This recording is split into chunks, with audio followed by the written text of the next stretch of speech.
এখন খেলার সুযোগ পেয়ে যাচ্ছে, আইসিসি তে চ্যাম্পিয়ন হয়ে যাচ্ছে, তো ওরা তো এরপর থেকে ওয়ার্ল্ড কাপে যাওয়ার সুযোগ পেয়ে যাবে, এরকম এরকম যখন কথা হচ্ছে না, আমি লাইক তাই তাই তাই আমি খুবই উৎসাহী। আকরাম খানকে, পাইলটকে, I got to know them then. হ্যাঁ, তখন আমি হচ্ছে গিয়ে রেডিওতে এরকম করে কান পেতে, আমার বাসায় ইলেকট্রিসিটি চলে গেছে, আমি এতই পাগল ছিলাম, আমি বাসা থেকে নেমে পাশের দোকানে গিয়ে একটু শুনবার চেষ্টা করছিলাম, ওখানে অনেক মানুষের ভিড়, তো সবাই বলতেছে আল্লাহ একটা মেয়ে গিয়ে কেন ওখানে দোকানে দাঁড়িয়ে কেন এইসব শুনবে, but I was like I have to listen to this. এবং তারপর থেকে আমার ফ্যাসিনেশন, এরপরে যখন আইসিসিটা পরে দেখানো হলো, রিপিট টেলিকাস্ট করা হলো, তখন হচ্ছে আমি বসে বসে খেলা দেখলাম, এবং তারপর থেকে আমার এই এখন যখন আমি তাদের পাশে বসি তখন মনে হয় ও I was like I use to dream about them, now I sit with them. Exactly, এটা আমার কোয়েশ্চেন হতো যে how do you feel now, যে এখন তুমি ওই যে পাশের দোকানে গিয়ে তুমি শুনতে জাস্ট অ্যাবাউট দ্য রেজাল্ট, আর এখন তুমি রেজাল্টটা বলছো, তুমি আমাদেরকে জানাচ্ছ, তুমি ইন্টারভিউটা নিচ্ছ তাদের, so how does it feel? ওই যে বললাম মাই ড্রিম কেম ট্রু, একদম মনে হয় যে স্বপ্ন সত্যি হয়ে গেছে। এবং তাদের কাছে যখন বসে এখন মনে হয় যে এই মানুষগুলো যে আমরা বলি আকরাম খান পাইলট ভাই ওনাদের কথা, কিংবা আমিনুল ইসলাম বুলবুল, মোহাম্মদ রফিক ওনাদের কথা বলি, কিন্তু তাদেরও আগে শফিকুল হক হীরা কিংবা গাজী আশরাফ হোসেন লিপু, ওনারা তৈরি করেছেন আকরাম ভাইরা, এই জন্য তাদের খেলার সুযোগ সুবিধা পেয়েছেন। তারপরে আমাদের আজকের টিম এত ভালো করছে বিকজ অফ তারা আস্তে আস্তে সুযোগগুলো সৃষ্টি করেছেন বলে। তো আগে আকরাম ভাইদেরকে বা আমাদের এখনকার প্লেয়াররা যে ভালো করছে তাদেরকে ক্রেডিট দেওয়ার আগে একদম গোড়া থেকে আসলে সবাইকে ক্রেডিট দিয়ে আসতে হয়। এবং যখন তাদের সাথে বসে I get to learn so many things, তারা এত ইন্সপায়ার করে, এত সুন্দর করে কথা বলে না, I am like oh my God, I am just so overwhelmed, I am just so much, কি বলবো, আমার তখন মনে হয় যে জীবনে আর কিছু দরকার নেই আমার। I feel so great. Well, the glow in Mayapur's eyes, na? যখন বলছে says it all. Yeah, seriously, I feel that. ছোট একটা বাচ্চা একটা নতুন জায়গায় গেছে, your experience টা আমার I can so imagine you. যে ছোট একটা মেয়ে একটা দোকানে রেডিও শুনছে, I mean, it feels amazing. Okay, so Nabil আপু, তুমি কিছুক্ষণ আগে বলছিলে যে এই ফিল্ডে তোমার অনেকদিন ধরে আছো, so if you get let's say like 5 বছর আগে তুমি যদি ফিরে যেতে পারো এবং তোমার নিজেকে একটা কোনো মেসেজ দিতে হবে, তো তখন তুমি ওই মেসেজটা কি দিবে নিজেকে? Oh my God, this is a very tricky one. 5 বছর আগে, 5 বছর, 5 থেকে 8 বছর যাচ্ছে, মেবি আমি নিজেকে বলবো যে ইমোশনাল না হতে বেশি, ইমোশনাল হয়েও না, মাথার বুদ্ধি দিয়ে কাজ করো, রেশনাল হও, লজিক্যাল হও, যাই করবা be rational. So over the years, do you think that you could do all those things? For last 2 years, yes. আমি আমার last 2-3 years এ অনেক চেঞ্জেস এসেছে as a person আমার মধ্যে। তো হ্যাঁ, নাও আমি এখনো ইমোশনাল, আসলে মানুষের বেসিক তো আসলে কখনোই ইয়ে করা যায় না, but I have become very much rational and logical না, যে আগে যেমন খুব ইনোসেন্ট ছিলাম, যে কেউ এসে কিছু বললে হ্যাঁ তাহলে এটাই সত্যি, এটাই মনে হয় সাদা, কিন্তু এখন বুঝি বা ওই ক্যালকুলেশনটা হয়তো আসছে একটু একটু করে। তো আই উইশ যেটা আরো আগ থেকে বুঝতাম, তাহলে তো But I guess it's never too late. It's never too late. Yes. Okay, so Maria আপু, তুমি হাত তুলেছিলে, বলো কি বলবে? আচ্ছা, এত কঠিন গুছানো একটা আনসার করে আমার আনসারটা আই ডোন্ট নো এটা মানুষের কাছে কেমন লাগে, বাট আমি গিয়ে বলতাম বছর থেকে শুরু করে এখন পর্যন্ত যা করেছো, এরপরে যদি তোমার জন্ম হয় ঠিক তাই করো, you are in the best moment. সম্পূর্ণ রঙিন। Welcome back to Colors FM 101.6, চলছে সম্পূর্ণ রঙিন, এবং সম্পূর্ণ রঙিনে অমলার সাথে আজকে আছে প্রমা। আচ্ছা প্রমা, এটা কি আমি আর তুমি আজকে ফার্স্ট টাইম শো হোস্ট করছি? না, we did lipstick morning one. Lipstick morning কি? লিপস্টিক মর্নিং হচ্ছে আমাদের ডেইলি যে মর্নিং শোটা। কি হয় এখানে হয় হচ্ছে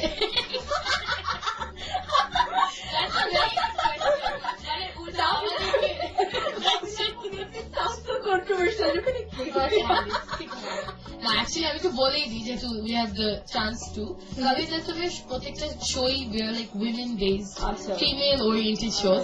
তো আমাদের প্রত্যেকটা রেগুলার শোয়ের নাম যেরকম সকালেরটা হচ্ছে লিপস্টিক মর্নিং, দুপুরেরটা অল্প স্বল্প গল্প, এন্ড বিকালেরটা হচ্ছে বাটারফ্লাই ইফেক্ট। ওটা কি মেকআপ বিষয়ক বা লাইফস্টাইল বিষয়ক? মেকআপ বিষয় না, যে lipstick is a symbol of the beauty of a woman. Exactly. Or maybe her confidence. আমার জাস্ট মানে হঠাৎ করে এই কথাটা বলতে ইচ্ছে করলো, জামান সাইফের কথা। জামান সাইফ আমাদের বন্ধু এবং শিকাগো সেকেন্ডারি একজন মেম্বার। সো এটা ওমেন বেসড রেডিও বলে জামান সাইফ এখানে রুল করছে। Let's put আমাদের জন্য শুনি আসলেই নাই।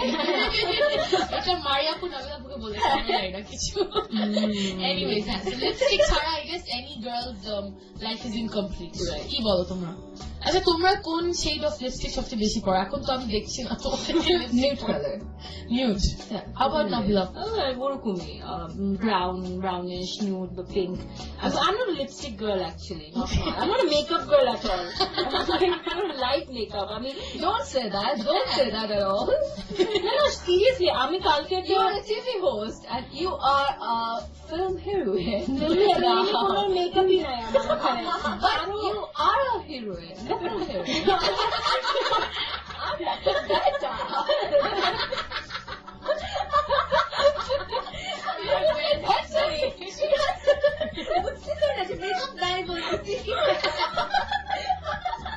না না, সিরিয়াসলি কালকে আমি ওই যে ইদানিং ফেসবুকে হয় না যে এক বছর আগে কি হয়েছিল, 2 বছর আগে শেয়ার দেওয়া যায়, তো আমি সেগুলোকে শেয়ার দিলাম একটা আমার পোস্ট 1 বছর আগে।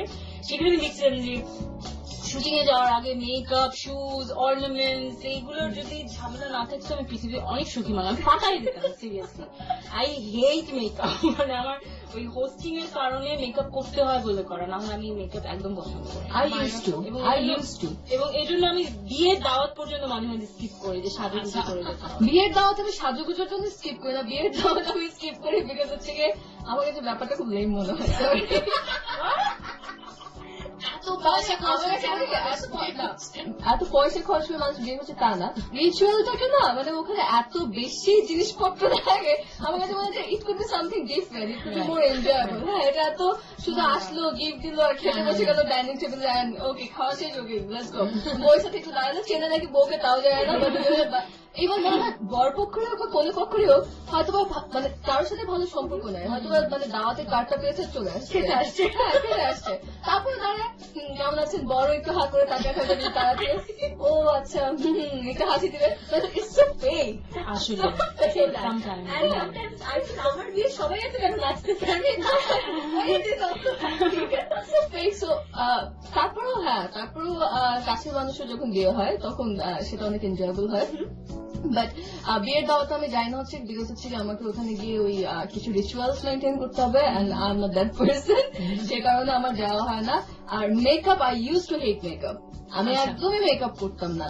বাট এখন আস্তে আস্তে যখন টিভি শোজ এর জন্য দরকার হচ্ছে, এখন আমি শিখছি যে মেকআপ, এখনো শিখেই যাচ্ছি যে মেকআপ কিভাবে করতে হয়। মেকআপ আর্টিস্ট ছাড়া মাঝে মাঝে আমাদের মেকআপ নিতে হয়, তো সে কারণে শেখার চেষ্টা করছি। এখন আমার কাছে মেকআপ ভালোই লাগে, এখন ভালো লাগে না যে সারাদিন মেকআপ নিয়ে থাকতে হয়, দ্যাটস ভেরি পেইনফুল। আচ্ছা, right now what I wanted to ask was যে তোমাদের কাজ নিয়ে what's the best part, what's the worst part? I think Navina already said it. The worst is makeup. So worst আসলে না, worst কিছু না, সবই ভালো, কিন্তু অ্যাকচুয়ালি আমাদের আরো শুধু মানে কি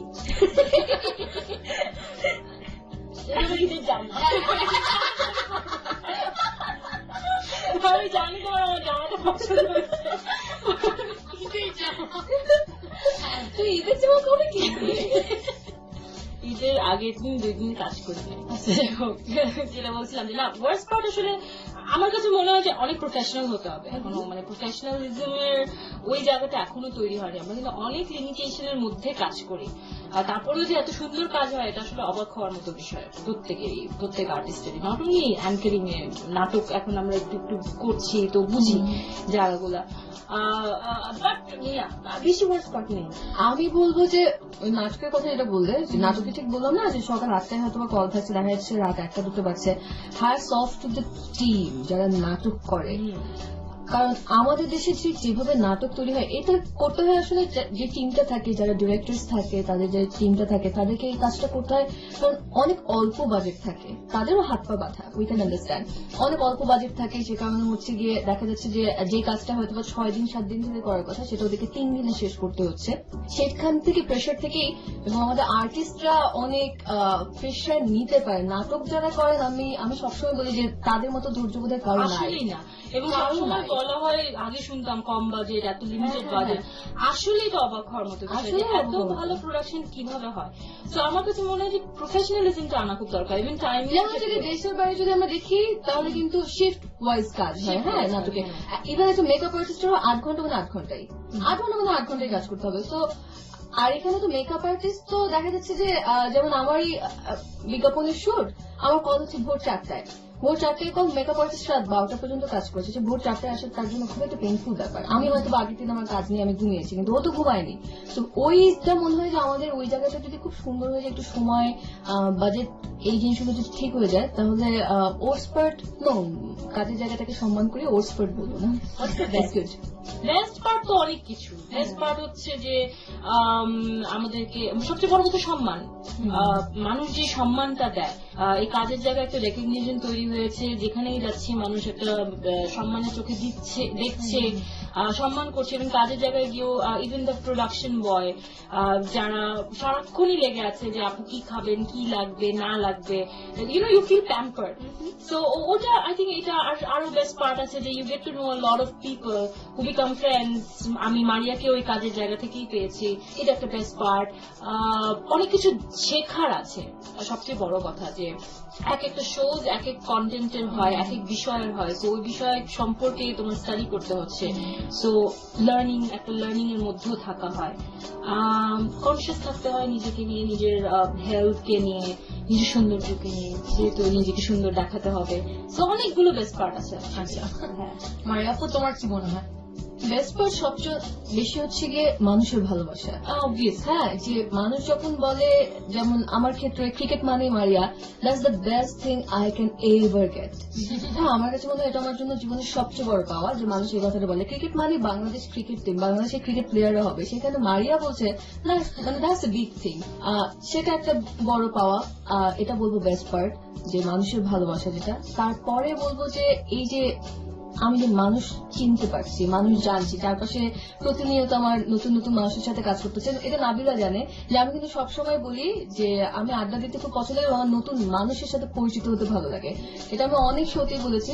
তা আমার যেটা হয় যে যখন আমার চারপাশে নতুন মানুষদেরকে দেখে আমার তাদেরকে স্টাডি করতে ভালো লাগে, I try to know them more much better. তো ওই জিনিসটাও একটা বেস্ট পার্ট বলবো, ওটাও ভালো লাগে। আর এই তো মানে কাজ করছি, সেটাই তো একটা best part. Well, we really hope যে you guys keep on working and এরকম awesome, especially 5 female friends এর মতো আমরা সবসময় দেখে আসছি Gossip Girl, Desperate Housewives, এগুলোতে এরকম দেখা যায়। But now this is happening in Bangladesh and I'm very hopeful. So thank you guys for coming over and খুবই মজা লাগলো তোমাদের সাথে আড্ডা দিয়ে। আমাদেরও খুবই ভালো লেগেছে, এবং ঠিক যেমনটা আমরা বলছিলাম যে হোস্টিং এর ক্ষেত্রে সবচেয়ে বেশি important, you two are really amazing, always be like that. এবং আমাদের মাঝে যেহেতু ফিউচার দেখতে পাচ্ছ, ফিউচার তোমাদের ব্রাইট। ইন্টারভিউটা রেখে দিব, আমরা ইনশাআল্লাহ কিছু হতে পারি না তাহলে আমরা রেখে দেবো, আমাদের বলেছে আমরা ইন্সপিরেশন পাই। ওকে, সো যেতে যেতে আই থিঙ্ক আমাদের লিসেনার্সদেরকে যদি তোমরা কিছু বলে যাও, I think they will be really happy. Happy Eid Mubarak. আসলে বলা হয়নি, এটা আমরা ভুলে গিয়েছিলাম, এত কথা বলছি। বাট না, ঈদ মুবারক। আজকে ঈদের প্রথম দিন এবং ঈদ 3 দিন হয়। সো তিনটা দিন যাতে সবার অনেক সুন্দর কাটে, হেলদি হওয়া, মানে হেলথ কনসিয়াস অ্যাকচুয়ালি থাকতে হবে এই কটা দিন। হ্যাঁ, গরুর মাংসটা সবাই পছন্দ করে, বাট বুঝে শুনে খেতে হবে। সবাই ভালো থাকবেন, আমাদের কাজ দেখবেন, 5 female friends দেখবেন, আর কি কি দেখবেন? আয়নাবাজি দেখা আমরা ওয়েট করছি। আয়নাবাজি, এটা thank you so much. Aynabaji এখনো টাইম আছে রিলিজের, but I need your best wishes and blessings, not only me but whole team, যাতে ফিল্মটা সবার পছন্দ হয়, এটাই আশা করি। সবাই ভালো থাকবেন, থ্যাংক ইউ। আমার তো লিসনার এই শব্দটা বলতেই ভালো লাগে। হ্যাঁ, কারণ হচ্ছে কি আজকে অনেকদিন পরে এই শব্দটা আবারও বললাম রেডিওতে এসে, বিকজ সিন্স আমি আরজি হিসেবে শুরু করেছি। তো আমার যারা ফ্যান্স ছিল, তো তারা সবসময়, আমি যখন টিভিতে আসা শুরু করলাম, তারা আমাকে SMS পাঠাতো, এই তো তুমি টিভিতে শো করা শুরু করেছো, যত আরজি দেখেছি টিভিতে শো করা শুরু করেছে তারা রেডিও ছেড়ে দিয়েছে। তো হ্যাঁ, আমাকে রেডিও ছাড়তে হয়েছে আমার কাজের কারণে, বাট